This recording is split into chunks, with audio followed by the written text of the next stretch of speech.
okokutanga wapi nzambe na ngai soki ekoye lelo yo okokutanga wapi moninga na ngai. Je fais mes efforts okutanga ta na ecclesia, je fais mes efforts okutanga ta na louange, je fais mes efforts okutanga ta na retraite, je fais mes efforts okutanga liboso na yo kutanga kutanga kutanga kutanga soki esoye lelo yo okokutanga wapi moninga na ngai. Oui, bien-aimé dans le Seigneur, to pesi lisusu nzambe merci. Nzambe oyo aza maître ya temps pe ya circonstance. Nzambe oyo a sali biso grâce ko pesa biso mukolo lelo. Ma émission na biso, votre émission sur le temps de la délivrance. Oyo e pasaka ba vendredi nyonso na sembe diji à partir ya 15h. Elongo na mo sali na nzambe na bino na kombo ya pasteur Michel Shongo Katoka Ona Saka, pasteur na église Pentecôte, l'une des églises de la communauté des assemblées de Dieu, église locale Espoir, 6 avenue Mawanga, numéro 32, commune de Bumbu, Kinshasa, RD, Congo. Tika Nzambalola a pambolelanga bino nyonso balandia émission temps de la délivrance. Esika nyonso bozwami pe esika nyonso libaku epesami pona kolanda biso na émission oyo. Kimia na mokonzi Yesu ezala likolo na bino pe faveur ya tata et accompagner bino na banzela na bino pe na misala na bino nyonso na kombo na Yesu. La fois passée, tozalaki awa to bandaki kolobela toujours à ce qui concerne la délivrance. Ndenge na lobaka, il n'y a pas de délivrance sans la révélation. C'est très important et pas ya moi nzambe nyonso oyo azana posa ya délivrance. Et par la définition, la délivrance, ce qui tolobelango elingi tout simplement koloba rendre libre un captif ou un prisonnier. Et c'est ça vraiment la définition de la délivrance. Et ça, action yako fongola, mutu oyo azalaki yako kangama. Rendre libre un captif ou un prisonnier. Donc, longola mutu nakati ya prison, pe komema mutu nakati ya bosomi. Et prison oyo, tolobaka awa, eza prison physique te. Ndenge to monaka ba prison na biso o soki muto asali mbeba a mérité prison à côté na kati ya prison après un temps abimi et toyokaka toujours balobaka ke ba libéré, c'est-à-dire azalaki na kati ya prison pe ba libéré. Donc tant que la délivrance c'est rendre libre un captif ou un prisonnier spirituel et non un prisonnier physique, c'est-à-dire mutu oyo aza na kati ya empire ya condamnation, mutu oyo aza na kati ya empire ya blocage ya freinage, mutu oyo aza na kati ou na se ya pouvoir moko quelconque, et mutu ndenge wana nde azalaka na besoin ya délivrance. Et dans le baratango nyonso, on n'impose pas à quelqu'un la délivrance, mais la délivrance, la personne lui-même doit aimer cela. Donc yomoko olingi yango, yomoko osepeli nango, de ekozala partage na kati ya vie na yo. Et oyebi, si les choses ne marchent pas bien dans la vie, moi je dis souvent à l'église Espoir, je dis souvent à la grande famille communauté Pain du Soir et à tous mes amis internautes dans tous les 4 coins du monde, et sika bolambaka biso na lobaka tango nyonso que si les choses ne marchent pas bien dans la vie, bien aimé, ne cherchez pas premièrement à comprendre les sorciers, mais lingana no oyeba est-ce que quel type de porte que yo fongolaki pour que makabuana ekoma na kata vina yo. Bien aimé, ezala ba porte mususu mutu yemoko afongolaka yango. Ezala ba acte mususu eza na ba situation mususu eza na makambo mususu tango moto azosala ngo azotenir compte te ke azokota na kati ya prison ye moko sans tenir compte d'orthographe ndenge tolobaka ntango nyonso. Donc motu ye moko azokota na kati ya prison mais aza koyeba te.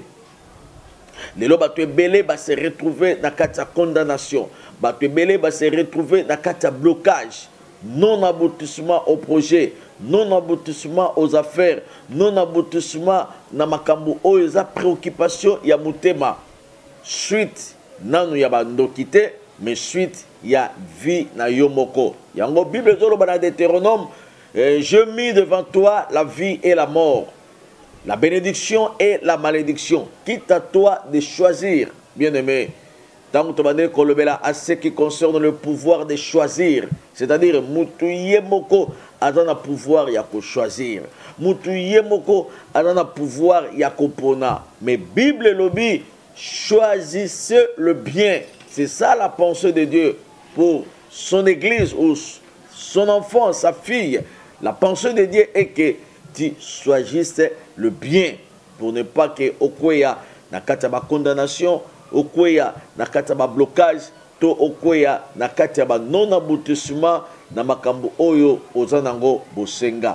Temps de la délivrance, c'est le temps de la révélation. Temps de la délivrance, c'est le temps de la connaissance de la parole de Dieu. Vous connaîtrez la vérité et la vérité vous affranchira.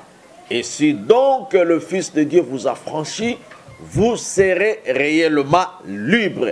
Et cette liberté, il faut que Christ azala na centre ya délivrance. Bien aimé, dans le bakatangu nyonso lelo batu nyonso bazala pour sa délivrance. Mais la première des choses, avant de chercher la délivrance, la première des choses, tu dois premièrement chercher la personne qui délivre. C'est Jésus-Christ de Nazareth. Tu dois commencer premièrement à donner ta vie en Jésus. Et ceux qui ont perçu vie d'ailleurs et pas à Jésus. Et à ce moment-là, ne obandi processus de délivrance. Comment se fait-il yo bongolina no motemate? Moza na pour sa délivrance. Comment se fait-il nanu yo oyambi Yesu te? Mais on a pour sa makamone à la changer. Qui va changer cela? C'est Jésus-Christ qui est le centre de toutes choses. Le centre même de ta délivrance, c'est Jésus. Le centre même de ta guérison. Même cette maladie-là, bien-aimé, si tu donnes ta vie en Christ, il est capable de te délivrer. Il est capable de te guérir.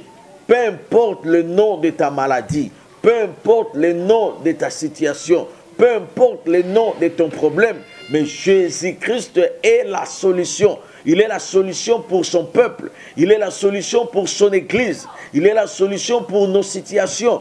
Alembana et l'eau comme côté bien-aimé dans le Seigneur. Alembana maladie mon côté frères et sœurs. Même si maladie wana ezana lolenge nyonso, mais Jésus-Christ est la guérison. C'est lui la solution à ton problème. Quitte à toi seulement ma sœur, quitte à toi seulement mon frère, de donner ta vie en Jésus-Christ. Et la délivrance sera ton partage. La solution viendra après ce qui yo au pessimo moinayo et pas à Christ. Rebi batu nyonso baya pas Jésus. Bazonga ndenge bazalate. Leur vie était radicalement changée. Pourquoi? Parce qu'ils ont commencé à donner leur vie en Jésus-Christ. Je sais que tu as besoin de la délivrance. Je sais que tu as besoin de la solution par rapport à ta situation, par rapport à ton problème. Et là, quand nyonso o ezalaka ne bandeli na sena moi oyo ezalaka pe na suka nango. Et là, quand nyonso o ebanda quelque part et suka quelque part. Même la souffrance peut commencer quelque part, mais au suka quelque part pour que témoignage ebanda. Naebisa ki ba l'église espoir, naebisa ki ba na communauté pain du soir, pe na zebisa ba aminyo sur internaute. Bien aimé, délivrance, c'est ça l'intervention de la main de Dieu dans ta vie. Et c'est Dieu qui délivre. Alemba na maladie mon côté. Année oyo eza année ya témoignage. Année oyo eza année ya solution. Année oyo eza année oyo Nzambe akosala ke akata likambo na yo.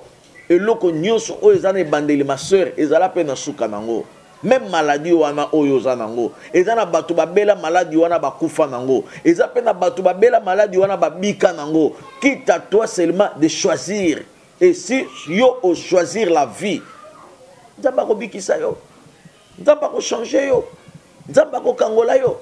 Alemba na maladie mon côté Bible zobenga ye Jéhovah Rapha, c'est-à-dire celui qui a la science de guérir, celui qui a la science de rétablir toutes choses normales. Jéhovah Rapha, Jéhovah Rapha la kisidine mutu oyo azana makoki ya kozongisa nzoto eloko na place nango. Peu importe le nom de ta maladie, moi je te présente Jésus, la solution à ton problème. Peu importe la situation difficile, peu importe la condamnation, peu importe et loko ezole lisayo, bien aimé, Yesu aza solution. Kolemba alemba ne lokote, akolemba na pe situation na yote, akolemba na pe problème na yote, akolemba na pe makambo ezole kana kata vie na yote. Alobi na Matthieu, venez à moi, vous tous qui êtes fatigués. C'est lui qui nous a appelés. Yenda zobe gabiso. Yenda lobi, venez à moi, vous tous qui êtes fatigués et chargés. C'est lui, bisote. Tofandi na biso ya bengi biso. Tofandi na biso ya poni biso. Tofandi na biso ye a lancé appel. Et appel oh ya lancé l'obinini. Venez à moi, vous tous qui êtes fatigués, chargés. Et moi l'Éternel, je vous donnerai du repos. N'habitez ce que vous avez fatigué na problème ni. Mais ce que vous avez fatigué, peu importe problème oh il est monsieur. Ce que vous n'est pas yes, c'est lui la solution. Maman, aza solution na ba maladie nyonso na sena moi oyo. Aza solution même na ba cancer oyo balobi ke o cancer oyo esimbaka te na sambeli na ndeko moko na France na cancer oyo esilaka te mais nzamba bikisi pe a changer solution. Bien aimé, alemba na situation mon côté, alemba na maladie mon côté, alobi venez à moi vous tous qui êtes fatigués et chargés. Je ne sais pas si tu es fatigué dans quel domaine.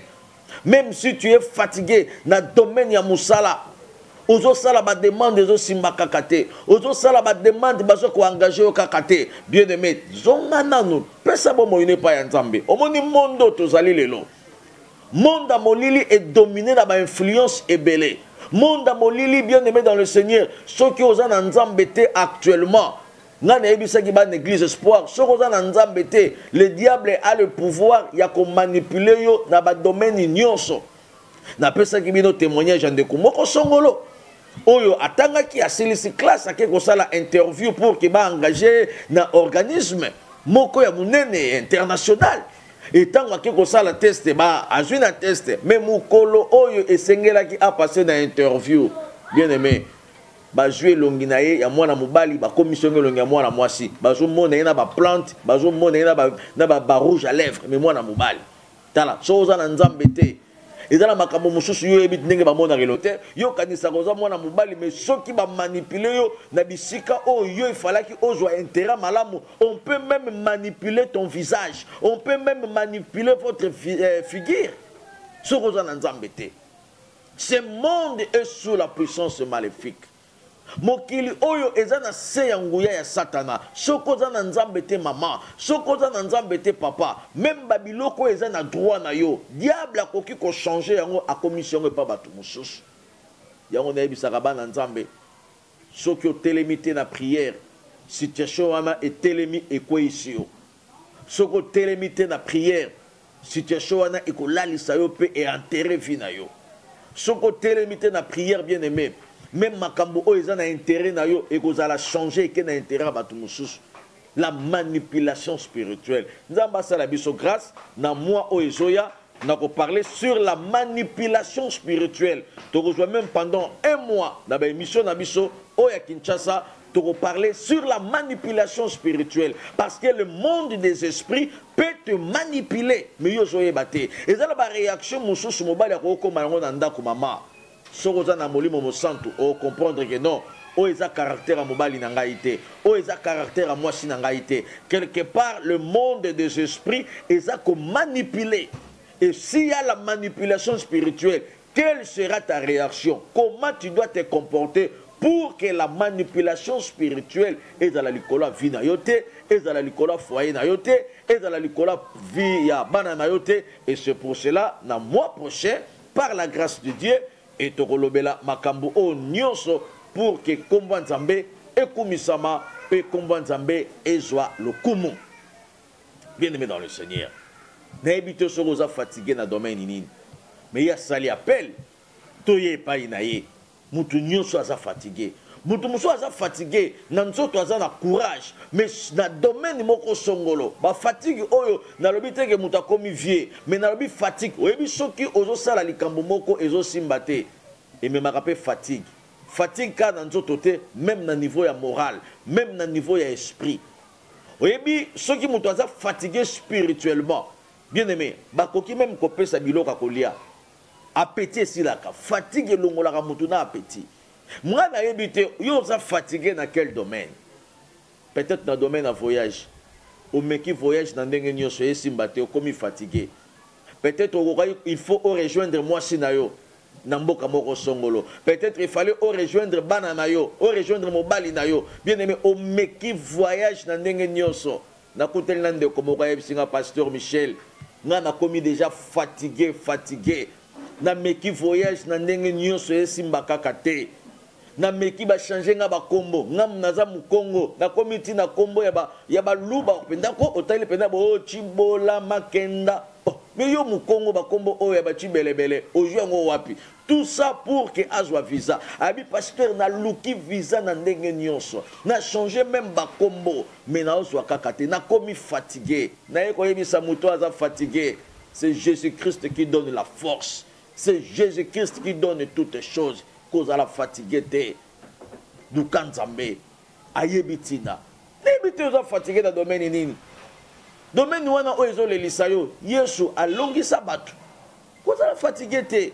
N'a retourné, yo, aux années visa combien de fois? Ou va refuser 4 fois. N'ébite attention. Aux ali boswa mutu, ou va refuser visa 10 fois. Biso va refuser biso du visa 10 fois. Au meki na France va refuser. Au meki na Belgique va boy. Au meki na États-Unis va boy. Au meki partout. Biso va refuser biso plus de 10 fois. Mais to lembate le loyo. Toujours va visa oyo to kanisa qui même pas. Parce que un gagnant ne se lâche point.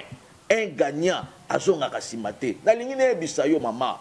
Peu importe domaine na yo kozonga simate. Talela kaka nzambe. So taleli nzambe nzamba ko bimiso na situation wana ye mutu asali appel yo kuto fandaki na yo ye moko alobi venez à moi vous tous qui êtes fatigués. Donc ayebi que situation wana et rendre yo fatigue et fatigué ezangisho kimia eloko ni ezangisho kimia mama situation libala non libala to kutaki yango to kotika ngo na sena mabele oyo likambo libala ko zangisho kimia te. Ce qui est le mobile n'a pas été, ce n'est pas que l'on ait une liste à Batouakitoko. Ce qui est le moi n'a pas été, ce n'est pas que aux affojo, aux affotypes. Non, laissez le temps au temps. Il est le maître des temps ainsi que de toutes les circonstances. N'anaïbi Saraba l'église espoir, mariage, mutute, mutua senganzambe. Mutua lukaka libala te, mama. Mutua zalaka na posa libala te. C'est Dieu lui-même qui est l'instructeur du mariage. Le mariage, c'est une institution de Dieu et non institution d'une personne. C'est Dieu qui a créé le mariage. C'est lui qui a dit dans sa parole que l'homme doit quitter son père et sa mère et s'attachera à sa femme. Bien-aimé, c'est Dieu lui-même qui a créé. C'est Dieu lui-même qui a... Donc, yemoko muta créé qui libala. Alors, que mobile a kotika baboti. Alors que do sangana moi si, ba okomeloko moko. Moi si ba bendeke na mukuwa ya mobile. Dimanche, nous avons une église espoir. Et nous avons une église espoir. Moi, si nous avons un mabele oyo. Moi, si nous avons un mabele. Azala chel te. Moi, si nous avons un mabele oyo. Aouta et pas ya mubali. C'est-à-dire, moi, si nous avons un mubali onzamba bongisa ponaye. Même si vous avez une création, la femme a été tirée na côte ya mubali. Donc ce qui moi ça peut exister, c'est que ma joie qui est na mukuwa ya mubali. Luka kaka nzambe mubali ya vina yo azali. Luka kaka nzambe moi sa vina yo azali. Luka kaka nzambe eloko wana okozwa yango. Biso nyonso tozana besoin tozwa biloko. Biso nyonso tozana posa nzamba pesa biso. Biso nyonso tozana posa nzambe akokisela biso metokolemba te.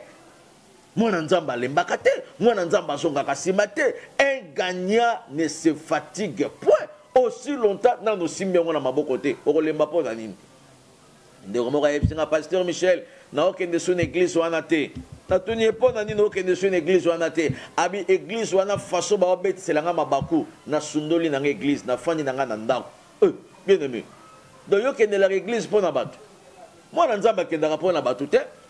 Le diable est partout. Le diable a même utiliser mon cambinayo pour ça kimia. Il peut même utiliser ton mari pour ça kimia. Il peut même utiliser ta femme, ta fille, ton fils pour ça kimia. Mais yo ozanga kimia pour nani maman. Aussi longtemps et loko zoluka panzambe na no simbi angote. Aussi longtemps et loko osenga panzambe na no zui angote. Oko lembanzela nzambe pour nani. Na Matthieu chapitre 24 verset 14. Bible lobi, c'est lui qui persévérera jusqu'à la fin sera sauvé. Bible opère sa option que c'est lui qui persévérera jusqu'à la fin sera sauvé. C'est-à-dire nzambe yemoka yebaki que nanzela otozo sala notre parcours avec Christ ezaka ya esengote. Notre parcours avec Jésus ezaka ya rose te esengoka kate. Ba yebi ke nanzela ya nzambe otozali tout le monde peut te scandaliser. Tout le monde peut être démon. Tout le monde peut être séducteur. Tout le monde peut venir dans ta vie pour te rendre incapable. Nabakambo ebele. Mais yo tale lanzambe. Fixe-toi sur l'objectif. Joie regard na yo. Tale lanzambe. Fixez l'ikola likambo na yo. Déchargez sur lui de tous vos soucis. Il connaît nos soucis, il connaît nos problèmes, il connaît nos préoccupations. Nzamba yebi yango. Ayebi koza na posa mariage, mobali ya via zali, moi ça via zali. Ayebi koza na posa musala, bien aimé, même si misale komi passe, mais dans la misala on nzamba bongisa pona bana nae. Et dans la place nzamba bongisa pona bana nae. Au moment où tout le monde bazole la crise na Congo, mais dans la bateau ba 10 niveaux na Congo bazali pour dire que nzambaza na ba façon belé soko lobi a tracé nzela na vie na yo a retracer nzela au moment où bateau bazole ba ke misale ezate ezana bateau baza ko engager bango au moment où bateau bazole ba ke visa ezate ezana bateau bazo ba visa au moment où bateau bazole ba ke tout est devenir compliqué, il y a des gens où baza ko s'en sortir ta yo za na réserve nzambe kozwaka vie na yo ko comparer ngona batunyo sauté bokoyi kozala bosa le sika moko bien aimé boza na salaire moko mais stabilité za la ndenge moko te. La stabilité ce n'est pas l'argent, c'est au niveau de l'esprit. La bénédiction ce n'est pas le matériel mais c'est au niveau de l'esprit. Bien aimé, ceux qui esprit na yo est fort, oza na confiance en Nzambe. Au moment où batunyo so babandolela yo bandolela te po oza na confiance en Nzambe. Nzambe oya yo alobaki mema mikumba na yo pesa ngwe pa na ye. Il y a pour sa nationalité, il y a pour sa permis, il y a permis de séjour, tant qu'on a permis de conduire, on a parlé pour un permis de séjour pour la à l'étranger. Nzambayebi que tu as besoin d'un permis pour que on s'en sortir. Et Nzambayebi qu'il faut un permis pour faire ça ma casse. Ndeko moko yebisinga pasteur sambela pona ngai nazwa kaka permis ekofungolanga makambo ebele na Europe awa na yebisi nzambo ya pesa ka permis akopesa yo permis et yebisinga pasteur na raté permis 11 fois mais allez bakite comment se fait-il yo o meki kaka mbala liboso lembi bato ba 11 fois ya permis a raté permis pendant 11 fois mais na 12e fois yo rejoint Namoko n'a raté visa pendant 10 fois. Après le lot, tu es besoin de visa, parce que tu l'as quitté. Tu as la confiance en Nzambe. Tu as toujours Nzambe.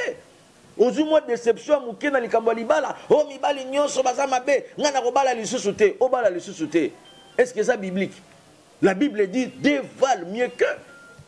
Peut-être il y a des choses que toi tu peux appeler ça la déception, mais Nzambe bazo mona ngo déception te. Et ça, makamushizo mona kenzambo tikinga pona nini mobali o to utine musika to utine na pasi nzambe o tikinga pona nini nzamba yebi peut-être liwana ezalaki na simana ye.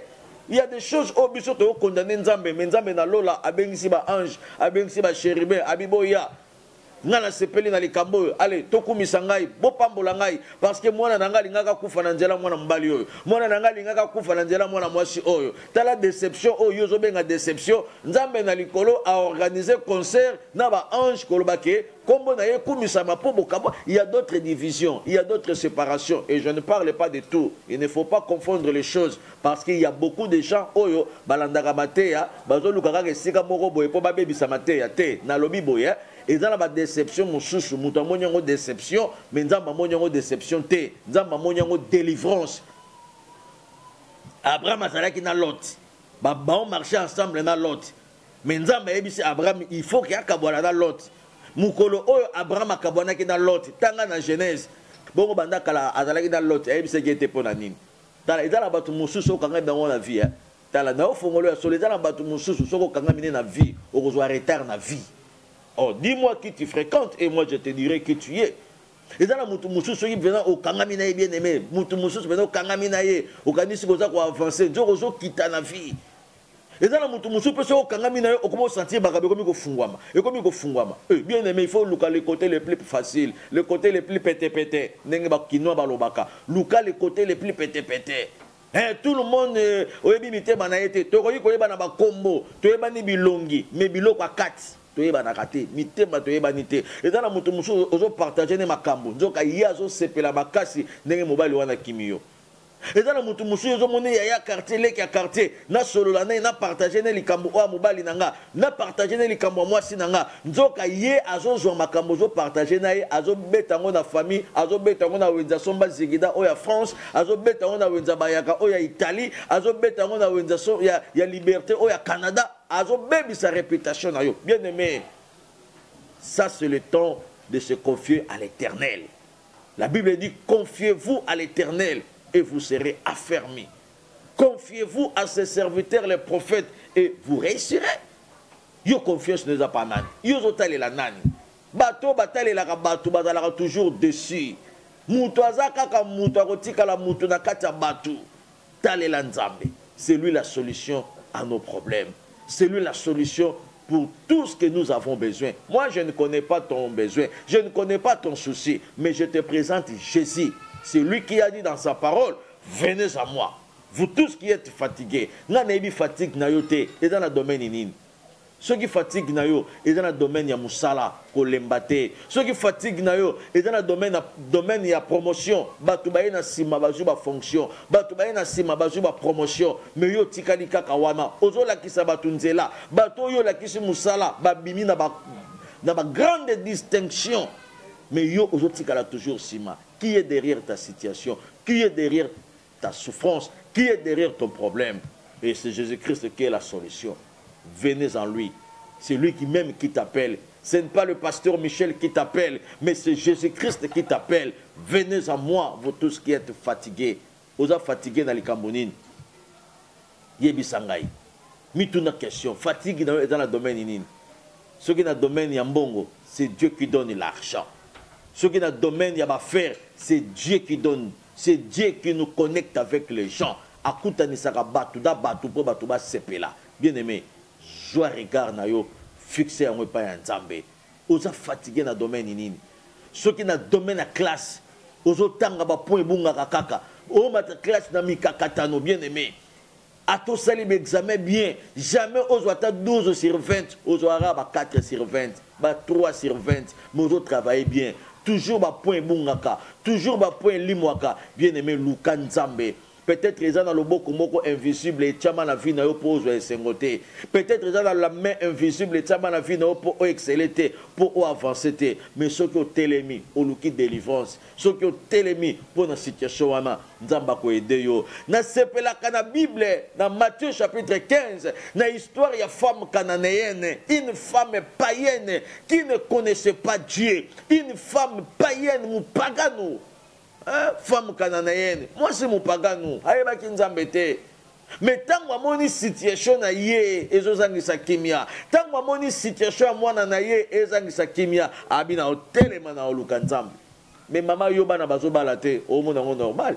mais il faut téléma pour na bana na yo balaka na 14 ans yo balaka na 17 ans mais bana ba komi na ba 44 ans 42 ans moi na zo mariage te même ya mibali batangi ba selisi mais ba okuta na ba cité umoni pena mwana mobali matuli oh vrai Dieu matuli bien aimé il faut téléma maman nyonso a télémaka pour na bano nzamba pesiye papa nyonso a télémaka pour na bano nzamba pesiye maman il faut téléma pour na situation wana téléma luka nzambe pour na bana na yo bana batangi me bao salate bana basa kitoko me bao balate bana basa malamu me basa ko exceller te na vie bien aimé dans le Seigneur moi nazana poto mais c'est comme si azana poto ya selembao moi nazana États-Unis c'est comme si azana États-Unis à Kanluka bien aimé téléma luka nzambe téléma pour la situation bana na yo téléma pour la situation libala na yo téléma pour la situation mukanda na yo téléma pour la situation musala na yo et ce qui nous a battu à cœur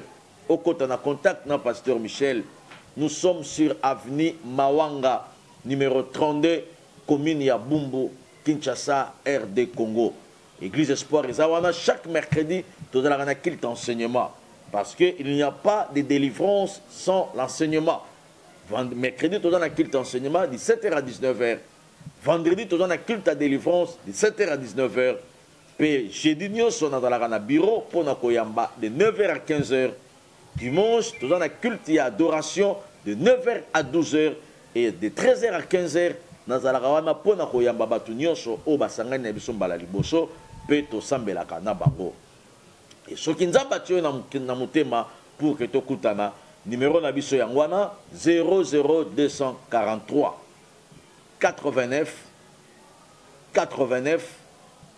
19 374 et ce que bengi na numéro wana toko kutana pe toko solola toko bongisa nyonso oyo esengeli na biso ko bongisa pour que délivrance et à la partage ya famille na yo ya libota na yo ya vie na yo au nom de Jésus-Christ et chaque premier dimanche ya mois tout à la séminaire il y a ma famille prière ya famille 7 jours il y a prière à famille chaque premier dimanche à mois et bandakati na deuxième dimanche tout à la église Espoir to sambelaka pe to lukaka loboko nzambe pour na ba délivrance ya ba vie na biso tika nzamba lola a pambolelanga bino nyonso bisika bozalaki ebele pour na kolanda ya bino mosali le pasteur Michel Shongo Katoka Onasaka bosana te to na convention ya munene awa na église Espoir na Kinshasa ezobanda du 12 au 19 sur avenue Mawanga numéro 32 kozanga te na convention wana du 12 au 19 chaque jour de 17h à 19h et ça rendez-vous moko ya kitoko mama ziaka na ba problème ozanango toko joatan toko sambela le Dieu de la Bible n'a pas changé il est le même hier aujourd'hui et pas les 3 na les 4 un rendez-vous sacré à ne pas manquer na Bruxelles tokutana wana pe tokombola komba nzambe au nom de Jésus amen. I surrender